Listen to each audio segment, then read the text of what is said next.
നമസ്കാരം. പ്രവാസിയായ തൈപ്രമ്പിൽ TM Thomas അച്ചായൻ അദ്ദേഹം കഴിഞ്ഞ ദിവസം ഞങ്ങളെ വിളിച്ചിട്ട് അദ്ദേഹത്തിൻ്റെ പഞ്ചായത്തിലെ റോഡുകളുടെ അവസ്ഥ പറഞ്ഞു. തിരുവല്ല മീഡിയ ഇപ്പോൾ തുടർച്ചയായി തിരുവല്ല നിയോജക മണ്ഡലത്തിലെ വിവിധ പഞ്ചായത്തുകളിലെ തകർന്നു കിടക്കുന്ന റോഡുകളെപ്പറ്റി കുഴികളെപ്പറ്റിയൊക്കെയുള്ള വാർത്തകൾ നൽകുന്ന ശ്രദ്ധയിൽപ്പെട്ടാണ് അദ്ദേഹം ഞങ്ങളെ ബന്ധപ്പെടുന്നത്. അങ്ങനെ കുറ്റൂർ പഞ്ചായത്തിൻ്റെ വിവിധ പ്രദേശങ്ങൾ ഞങ്ങളിന്ന് സഞ്ചരിച്ചു. തിരുവല്ല നിയോജക മണ്ഡലത്തിൽ ഏറ്റവും മോശം റോഡുള്ള രണ്ടാമത്തെ പഞ്ചായത്താണ് കുറ്റൂർ.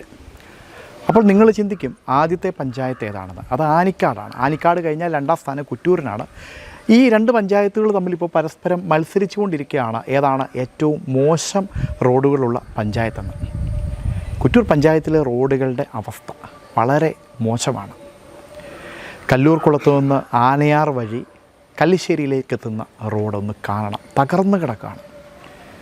ഒരു സ്കൂട്ടറിന് പോലും സഞ്ചരിക്കാൻ പറ്റാത്ത രീതിയിൽ മോശമായി കിടക്കുകയാണ് ഈ റോഡുകളൊക്കെ. സ്കൂൾ ബസ്സുകളടക്കം നിരവധി വാഹനങ്ങളാണ് കടന്നു പോകുന്നത്. എത്രയൊക്കെ പരാതി പറഞ്ഞിട്ടും ഇവിടുത്തെ പഞ്ചായത്ത് അധികൃതർ ഒന്നും ചെയ്യുന്നില്ലെന്നാണ് നാട്ടുകാർ പരാതിപ്പെടുന്നത്. 10-20 വർഷങ്ങൾക്ക് മുമ്പാണ് ഈ റോഡുകളൊക്കെ നന്നാക്കിയത്. അതിനുശേഷം പ്രളയം വന്നപ്പോൾ ചെറിയ രീതിയിൽ എന്തോ ചെയ്തെന്ന് കേൾക്കുന്നു. പക്ഷേ ആരും തന്നെ അനങ്ങുന്നില്ല. എന്നാൽ വാഹനങ്ങളുടെ അടക്കം ടാക്സൊക്കെ കൃത്യമായിട്ട് നമ്മൾ കൊടുക്കണം. ഇതൊക്കെ വാങ്ങിക്കുമ്പോഴെങ്കിലും ഈ റോഡൊക്കെ ഒന്ന് നന്നാക്കി കൊടുക്കാനുള്ള സാമാന്യ മര്യാദ കാണിക്കട്ടെ. ഈ പ്രദേശത്ത് ഏതാണ്ട് 500-ലധികം കുടുംബങ്ങൾ, 1500-ലധികം ആളുകൾ ജീവിക്കുന്ന ഒരു പ്രദേശമാണ്. ഇത്രയധികം ആളുകളാണ് ഈ റോഡ് മോശമായത് കാരണം നരകയാതന അനുഭവിക്കുന്നത്. ഈ വാർത്ത കണ്ടിട്ടെങ്കിലും കുറ്റൂർ പഞ്ചായത്ത് അധികൃതർ ഇതൊന്ന് ശ്രദ്ധിക്കണം. ഈ നാട്ടുകാരനുഭവിക്കുന്ന ദുരിതം നിങ്ങളൊന്ന് മനസ്സിലാക്കണം. ഇനി പഞ്ചായത്ത് ഭരണം തീരാൻ കേവലം 1 വർഷം മാത്രമേ ഉള്ളൂ. നാട്ടുകാരുടെ പ്രാക്ക് വാങ്ങിച്ച് ഇറങ്ങിപ്പോവാതെ സമാധാനത്തോടുകൂടി നിങ്ങൾ ഇറങ്ങിപ്പോകാനെങ്കിലും ഒന്ന് ശ്രമിക്കുക. ചേട്ടാ, വളരെ മികച്ച റോഡാണെന്ന് തോന്നുന്നല്ലേ? നിങ്ങളുടെ പഞ്ചായത്ത് ഭരണസമിതി, MLA, MP എല്ലാവരും നിങ്ങളുടെ ജനപ്രതിനിധികളെല്ലാം വളരെ നന്നായിട്ടുള്ള പ്രവർത്തനമാണ് ഇവിടെ കാഴ്ചവെക്കുന്നതെന്ന് ഈ റോഡ് കണ്ടിട്ട് തോന്നുന്നു. എന്തോ പറയാനുള്ളത്? തീർച്ചയായിട്ടും നല്ല ഹൈടെക് റോഡാണ്. നമ്മുടെ 8-ാം വാർഡ്, കുറ്റൂർ പഞ്ചായത്തിൽ 8-ാം വാർഡും ബാക്കി പഞ്ചായത്തിലെല്ലാം റോഡ് ഈ കുറ്റൂർ പഞ്ചായത്തിൽ. കാര്യം എൻ്റെ വണ്ടിയുടെ ഇപ്പം മൊത്തം കണ്ടോ, ഒറ്റ വർഷം പോലും ആയില്ല. മൊത്തം നല്ല 1-ാം റോഡ് കണ്ടോ. ഇവിടെ വേണമെങ്കിൽ നമുക്ക് നീന്തി കുളിക്കാം, മീനെ വളർത്താം. അതുപോലെ നല്ല ഹൈടെക് റോഡാണ്. നിങ്ങൾ പരാതിപ്പെട്ടിട്ടൊന്നുമില്ല ഈ റോഡിൻ്റെ? പരാതിപ്പെട്ട കാര്യമില്ല. നമ്മുടെ ഇങ്ങോട്ട് പോയി കഴിഞ്ഞാൽ എരൂര് പഞ്ചായത്ത് കയറി കഴിഞ്ഞാൽ നല്ല 1-ാം റോഡ്, ഇരുമുണ്ട് പഞ്ചായത്ത് നല്ല 1-ാം റോഡ്. പക്ഷേ നമ്മൾ അതിനേക്കാളും ഹൈടെക് റോഡാണ് കുറ്റൂർ പഞ്ചായത്തിലെ റോഡ്. ഇതിൽക്കൂടി ഞാൻ എന്താ പറഞ്ഞിട്ട്. പിന്നെ അങ്ങോട്ട് നോക്കി, അത് ഏത് റോഡാണ്? അത് നമ്മുടെ കുറ്റൂർ പഞ്ചായത്തിൽ 8-ാം വാർഡിലെ റോഡ് തന്നെ. അങ്ങോട്ടുള്ളത് അതുകൊണ്ട് തന്നെ ഇവിടുന്ന് അങ്ങോട്ട് കയറി കഴിഞ്ഞാൽ മേലോട്ട് ഇവിടെ കൊള്ളാവുന്ന ഏതെങ്കിലും ഒരു റോഡുണ്ടോ? അതാ ഞാൻ പറയും, ഹൈടെക് റോഡാണെങ്കിൽ ഈ 8-ാം വാർഡിലെ കംപ്ലീറ്റ് റോഡൊന്നുമില്ല. അതുപോലെ ഇതാണ് ഹൈടെക് റോഡ്. ഓക്കെ. അതായത് പിന്നെ നാഷണൽ അന്താരാഷ്ട്ര നിലവാരത്തിൽ പണി കഴിപ്പിച്ച റോഡാണ് ഇതെല്ലാം. നിങ്ങൾ ഇതൊക്കെ സഹിക്കുവാണല്ലേ? പിന്നല്ലാതെ വണ്ടി ഡെയിലി നമുക്ക് പണി തന്നുകൊണ്ടിരിക്കുന്ന റോഡാണ്. അതുകൊണ്ട് നമുക്ക് വലിയ കുഴപ്പമില്ലാതെ ജീവിച്ചു പോകുന്നു. അധികൃതരുടെ ശ്രദ്ധയ്ക്ക് ഈ സ്ഥലത്തിൻ്റെ പേര് ആനയാർ എന്നാണ്. ശരിക്കും ഈ പേരിന് അനുയോജ്യമായ ഒരു ആറാണ് ഇവിടെ രൂപാന്തരപ്പെട്ടത്. ഇനിയെങ്കിലും അധികൃതർ ഇതിന് വേണ്ടി പ്രയത്നിച്ച് വേണ്ട നടപടികൾ എടുക്കണം. ഇവിടെ നിന്നും ഒരു മഴ പെയ്ത് കഴിഞ്ഞാൽ അപ്പുറത്ത് കടന്ന് പോകേണ്ട ഒരു ഗതികേടിലാണ് ഗ്രാമവാസികൾ എത്തിച്ചേർന്നിരിക്കുന്നത്. ദയവ് ചെയ്ത് ഇതൊന്ന് ശ്രദ്ധിക്കണമെന്ന് ഈ ജനവാസിയായ ഞാൻ അഭ്യർത്ഥിക്കുന്നു. പ്രിയപ്പെട്ടവരെ, 2 റോഡുകൾ ഞാൻ നിങ്ങളെ കാണിക്കാം. രണ്ടും 2 പഞ്ചായത്തിലുള്ള റോഡുകളാണ്. നിങ്ങൾ ഈ കാണുന്നത് ഇരവിപേരൂർ പഞ്ചായത്തിൽ ഉൾപ്പെട്ട റോഡാണ്. എന്ത് ഭംഗിയായിട്ടാണ് ഇത് ചെയ്തിരിക്കുന്നത് നോക്കുക. ഇനി മറ്റൊരു റോഡ് കൂടെ നിങ്ങളെ കാണിക്കാം. ഞാനിപ്പോൾ നിൽക്കുന്നത് കുറ്റൂർ പഞ്ചായത്തിലാണ്. കുറച്ച് മുമ്പ് നിന്നത് ഇരവിപേരൂർ പഞ്ചായത്തിലാണ്. കുറ്റൂർ പഞ്ചായത്തിലെ റോഡാണിത്. നിങ്ങളൊന്ന് കാണുക, എന്തൊരവസ്ഥയാണ്. അതേസമയത്ത് ഇരവിപേരൂരോട്ട് നോക്കുക. അപ്പോൾ ഇതൊന്നും ചെയ്യാൻ അറിയാൻ വയ്യാഞ്ഞിട്ടല്ല. കുറ്റൂർ പഞ്ചായത്ത് ഭരിക്കുന്നവരോട് ഒന്നേ ചോദിക്കാനുള്ളൂ, നിങ്ങൾ എന്തോത്തിനാണ് ഇവിടെ ഇരിക്കുന്നത്? നാണമില്ല ഇതിങ്ങനെ കിടക്കുന്നത് കണ്ടിട്ട്? നിങ്ങൾ അപ്പുറത്ത് നോക്ക്. ഇത് കമ്പയർ ചെയ്യുവാണെന്നൊന്നും വിചാരിക്കരുത്. ആ റോഡും ഈ റോഡും തമ്മിലുള്ള വ്യത്യാസം നോക്ക്. ഉളുപ്പുണ്ടെങ്കിൽ ഇറങ്ങിപ്പൊക്കൂടെ. എന്തിനിങ്ങനെ കടിച്ചു തൂങ്ങും? 1 വർഷം കൂടെയൊക്കെ ഈ പഞ്ചായത്തിലുള്ളവർക്ക് നിങ്ങളെ സഹിക്കാൻ അത്രയും പാടാം. അതുകൊണ്ടാണ്.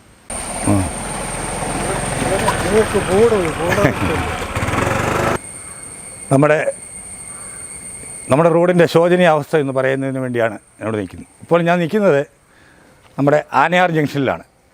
ആനയാർ ജംഗ്ഷനിലെ സ്ഥിതി ഇതാണ്. അതായത് ആനയാർ ജംഗ്ഷൻ നാല് വഴിയാണ് നമ്മുടെ വന്നത്. ഒന്ന് കല്ലൂർക്കുളത്തിൽ നിന്ന് തുടങ്ങി നമ്മുടെ കലിശ്ശേരിക്ക് പോകുന്ന ഒരു റോഡ്. 2 നമ്മുടെ പുന്നേക്കാട്ട് കുരിശിൻ്റെ അവിടെ നിന്ന് തുടങ്ങി ഈ ആനയാർ ജംഗ്ഷനിൽ വന്നെത്തുന്ന റോഡ്. മൂന്നാമത്തെ റോഡ് നമ്മുടെ എരവേരി പഞ്ചായത്തിൻ്റെയാണ്. അത് വരുന്നത് നമ്മുടെ കുറ്റിക്കാട്ട് പടിക്കൽ നിന്ന് കയറി നമ്മുടെ ഈ ആനയാർ ജംഗ്ഷനിൽ വന്ന അവസ്ഥയാണ്. അതിൽ നമ്മുടെ കുറ്റൂർ പഞ്ചായത്തിൻ്റെ റോഡിൻ്റെ അവസ്ഥ ഇതാണ്. നമുക്കൊരു നല്ല രീതിയിലൊന്ന് സഞ്ചരിക്കാനോ നമ്മുടെ ഒരു വാഹനത്തിന് ഗതാഗതത്തിന് നല്ല രീതിയിലൊന്ന് പോകുവാനോ നമുക്കിവിടെ സൗകര്യങ്ങളില്ല. മറിച്ച് എരവേരി പഞ്ചായത്തിൻ്റെ റോഡ് നല്ല രീതിയിൽ ഇപ്പോഴും കിടക്കുന്നുണ്ട്. അതുപോലെ തന്നെ തിരുവമ്മുണ്ടൂർ പഞ്ചായത്തിൻ്റെ വഴി എന്ന് പറഞ്ഞു കഴിഞ്ഞാൽ നമ്മുടെ വട്ടാറിൻ്റെ പാലം വരെയാണ്. ആ വട്ടാറിൻ്റെ പാലം വരെ നമ്മുടെ റോഡ് നല്ല രീതിയാണ്. അവിടെ നിന്ന് ഇപ്പുറമാണ് നമ്മുടെ കുറ്റൂർ പഞ്ചായത്ത് തുടങ്ങുന്നത്. അപ്പം നമ്മൾ പറയാവുന്ന കാര്യമെന്ന് പറഞ്ഞാൽ നമുക്ക് കല്ലൂർക്കുളത്തിൽ നിന്ന് നമുക്ക് കലിശ്ശേരിക്ക് പോകുവാനായിട്ട് സത്യം പറഞ്ഞാൽ 4 വഴികളുണ്ട്. ഈ 4 വഴിയിൽ ഒരൊറ്റ വഴി പോലും നമുക്ക് സത്യം പറഞ്ഞാൽ സഞ്ചാരയോഗ്യമല്ലാത്തതാണ്. ഒരു വഴി പോലും ഇല്ല നമുക്ക് നമ്മുടെ ഗതാഗതം. എത്ര നാളായിട്ടാണ് ഇങ്ങനെ തകർന്നു കിടക്കാൻ തുടങ്ങി? ഇപ്പോൾ തകർന്നു കിടക്കുന്നത് എന്താണെന്ന് വെച്ച് കഴിഞ്ഞാൽ നേരത്തെ നമ്മുടെ ഇവിടെ പഞ്ചായത്ത് ഒരു 20-25 വർഷത്തോളമായി നമ്മുടെ ഈ പഞ്ചായത്ത് വന്ന് ഇതൊന്ന് ടാറിട്ടിട്ട്. അപ്പോൾ അവർ വന്ന് ടാറിട്ട് കഴിഞ്ഞ് പോയി കഴിയുമ്പോൾ നമ്മുടെ വാട്ടർ അതോറിറ്റി വന്നിട്ട് പൈപ്പ് ലൈനിന് വേണ്ടി കുഴി എടുത്തിട്ട് അവർ കുഴി ഇട്ടിട്ട് ആ മണ്ണിട്ട് മൂടി അവരും അങ്ങ് പോവുകയാണ്. പലവട്ടം പഞ്ചായത്തുകാരോട് പറഞ്ഞിട്ട് പിന്നെ ഈ മെയിൻ വഴികൾ ഒന്നും തന്നെ പഞ്ചായത്തിൽ നിന്ന് വന്ന് ഒന്ന് റെഡിയാക്കി തരികയോ ഒന്നും ചെയ്തിട്ടില്ല. നേരെ മറിച്ച് എനിക്ക് തോന്നുന്നു എൻ്റെ ഒരു സംശയം ഇത് പറഞ്ഞു കഴിഞ്ഞാൽ ഏതാണ്ട് നമ്മുടെ തൈപ്പറമ്പ് TM തോമസ് പഞ്ചായത്ത് മെമ്പറായിരുന്ന സമയത്ത് ഏതാണ്ട് ഒരു 10-25 വർഷം മുമ്പാണെന്ന് തോന്നുന്നു. ആ സമയത്ത് ഈ റോഡുകളൊക്കെ ഒന്ന് നോക്കാറ് പുള്ളിയാണ് കുറച്ച് റോഡുകളൊക്കെ നമ്മുടെ ആ കൈച്ചറയിലോട്ടുള്ള റോഡും അതുപോലെ തന്നെ നമ്മുടെ പിന്നേക്കാട്ട് ഇങ്ങോട്ടുള്ള പല റോഡുകളും അതുപോലെ ഓതറയ്ക്ക് പോകുന്ന തട്ടക്കാട്ട് പടി വഴി ഓതറയ്ക്ക് പോകുന്ന റോഡുകൾ ഇങ്ങനെയുള്ള വഴികളെല്ലാം പുള്ളി വീതി കൂട്ടി ആ സമയത്ത് പുള്ളിയെക്കൊണ്ട് കഴിയുന്ന രീതിയിൽ നല്ലതുപോലെ വീതി കൂട്ടി പുള്ളി അത് നല്ല രീതിയിൽ സെറ്റിൽമെൻറ്റ് ചെയ്താണ്. അന്ന് ഇത്രയും പ്രശ്നങ്ങളൊന്നുമില്ല. പുള്ളിയുടെ കാശ് കൊടുത്ത് സ്വന്തമായിട്ട് കാശ് കൊടുത്ത് പുള്ളിയുടെ പടിയിൽ നിന്ന് ഇങ്ങോട്ട് ഇറങ്ങുന്ന ഒരു 100-150 മീറ്റർ നീളത്തിനും വീതിക്കും പുള്ളി സ്വന്തമായിട്ട് ടാറിട്ട പാർട്ടിയാണ്. അപ്പോൾ അങ്ങനെയൊക്കെ പുള്ളി ഉണ്ടായിരുന്ന കാലത്ത് എന്തെങ്കിലുമൊക്കെ അതിൻ്റെ ചെറിയ പ്രശ്നങ്ങൾ വന്നാൽ പുള്ളി അതങ്ങ് പരിഹരിക്കുമായിരുന്നു. മറിച്ച് ഇപ്പോഴുള്ള ആരും അത് ചെയ്യുന്നില്ല, എടുക്കുന്നില്ല. പിന്നെ ഇവിടെ ഞങ്ങൾക്ക് ഇപ്പോൾ ഇവിടെ ഈ ഈച്ച് വൺ ക്യാൻഫെഡ് എന്ന് പറഞ്ഞ ഒരു വാട്സപ്പ് ഗ്രൂപ്പും അതുപോലെ തന്നെ യുക്തി വാട്സപ്പ് ഗ്രൂപ്പും ഉണ്ട്. അപ്പോൾ അവർ തമ്മിൽ ചേർന്നുകൊണ്ട് ഈ അടുത്ത സമയത്ത് അവരെന്തെങ്കിലും യുക്തി ഗ്രൂപ്പുകാരെന്തെങ്കിലുമൊക്കെ ഈ നമ്മുടെ നാടിന് വേണ്ടി എന്തെങ്കിലും ചെയ്യുന്നുണ്ട്. ആ കൂട്ടത്തിൽ അവർ ഈ പ്രാവശ്യം ഇവിടെ നമ്മുടെ റോഡിൻ്റെ ഇരുകരയിലുള്ള കാടും അതുപോലെ പുല്ലും ഇതെല്ലാം വെട്ടി ചെത്തി റെഡിയാക്കി അവരുടെ ഇത് കൊടുത്തിട്ട് അവരുടെ നാട്ടുകാരുടെ സഹായത്തോടു കൂടി അവർ മുൻകൈ എടുത്തുകൊണ്ട് യുക്തി ക്ലബ്ബും ഈച്ച് അവരുടെ മുൻകൈ എടുത്തുകൊണ്ട് അവിടെ ആനയാർ റോഡിൻ്റെ പുല്ലുകളും കാടുകളും എല്ലാം വെട്ടി തെളിക്കുകയും അതുപോലെ തന്നെ പിന്നെ സ്വകാര്യ വ്യക്തികൾ ചിലർ റോഡിൻ്റെ സൈഡിൽ ചെടികൾ നടുകയും അതുപോലെ കൃഷി എന്തെങ്കിലും കപ്പയോ അങ്ങനെയുള്ള കാര്യങ്ങളൊക്കെ ഇടുകയും ചെയ്യുന്നുണ്ട്. അവരോടൊക്കെ നമ്മൾ പറഞ്ഞ് കുറച്ച് പേര് അനുകൂലിച്ചു, അതനുസരിച്ച് അത് വെട്ടിക്കളയുകയും ചെയ്തു. കുറച്ച് പേര് അതിനെ പ്രതികൂലിച്ചു. ചേട്ടാ, വളരെ ദുർഘടം പിടിച്ച ഒരവസ്ഥയാണ് ഇവിടെ നിന്ന് മനസ്സിലാക്കുന്നു. ഈ കുറ്റൂർ പഞ്ചായത്തിലെ പല പ്രദേശങ്ങളിലുള്ള റോഡുകൾ ഇത്തരത്തിൽ തകർന്നു കിടക്കുക. അപ്പോൾ നിങ്ങൾ കുറച്ച് ചെറുപ്പക്കാർ കൂടി ഒരു കൂട്ടായ്മ യുക്തി എന്ന പേരിലൊരു കൂട്ടായ്മ ഉണ്ടാക്കി ഇത്തരം കാര്യങ്ങൾക്കെതിരെ പ്രതിഷേധിക്കുകയും എന്തെങ്കിലുമൊക്കെ ചെയ്യാൻ ശ്രമിക്കുകയും ചെയ്യുന്നത് കേട്ടു. യുക്തിയുടെ പ്രസിഡൻ്റ് എന്നുള്ള നിലയിൽ ഞാൻ ചോദിക്കുകയാണ്, നമ്മൾ ഇതിൻ്റെ ഒരു അവസ്ഥ എന്താണ്, നിങ്ങളിപ്പോൾ ചെയ്തു, എന്ത് ചെയ്യാനാണ് പ്ലാന്? സർക്കാർ സംവിധാനങ്ങൾ ഇതൊക്കെ ബോധ്യപ്പെടുത്തിയിട്ടുണ്ടോ? ഇപ്പം ഈ റോഡിൻ്റെ ശോചനീയാവസ്ഥ കാരണം ഞങ്ങൾ ഈ കഴിഞ്ഞിടയ്ക്ക് റോഡിൻ്റെ സൈഡിൽ വീതി ഇല്ലാതെ വരുന്നത് കൊണ്ട് റോഡിൻ്റെ സൈഡിലെ പുല്ലുകളെല്ലാം വീതി ഇല്ലാതെ വരുന്നത് പുല്ലുകൾ സൈഡിലെ പുല്ലുകളെല്ലാം വളർന്നു വന്നതുകൊണ്ട് അത് വെട്ടി മാറ്റാൻ ആരും ഇല്ലാത്തതുകൊണ്ട് ഇവിടുന്ന് ആനയാർ വരെ ചെയ്തിട്ടുണ്ട്. 2 സൈഡിലെയും പുല്ലുകൾ വെട്ടി മാറ്റിയിട്ടുണ്ട്. എങ്കിൽ പോലും മഴ പെയ്ത് കഴിഞ്ഞാൽ പുല്ല് വളരുന്നത് കൊണ്ട് വീതിയില്ല. അതൊന്നാമത്തെ കാര്യം. രണ്ടാമത്തത് ഈ പൈപ്പ് എടുക്കുന്ന സമയത്ത് പൈപ്പിൻ്റെ കുഴികളൊക്കെയാണ്. ഈ റോഡെന്ന് പറയുന്നത് കൈച്ചിറ കല്ലൂർക്കുളം റോഡാണ്. 94-ൽ 1.25 ലക്ഷം രൂപയ്ക്ക് ചെയ്തൊരു റോഡാണ്. അതിനുശേഷം 1-2 പ്രാവശ്യം ടാർ ചെയ്തു. SP സുബിൻ ജില്ലാ പഞ്ചായത്ത് പ്രസിഡൻ്റ് ആയിരുന്നപ്പോൾ വെള്ളപ്പൊക്കത്തിന് ശേഷം 50 ലക്ഷം രൂപ തന്ന് ഈ ഇവിടുത്തെ നമ്മുടെ തൈമറവങ്കരയിലെ ഏകദേശം റോഡുകളെല്ലാം ഏകദേശം ടാർ ചെയ്തതാണ്.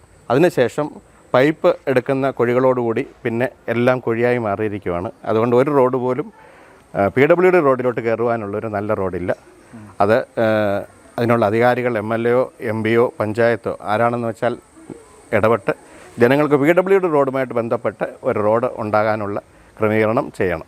News desk Thiruvalla media.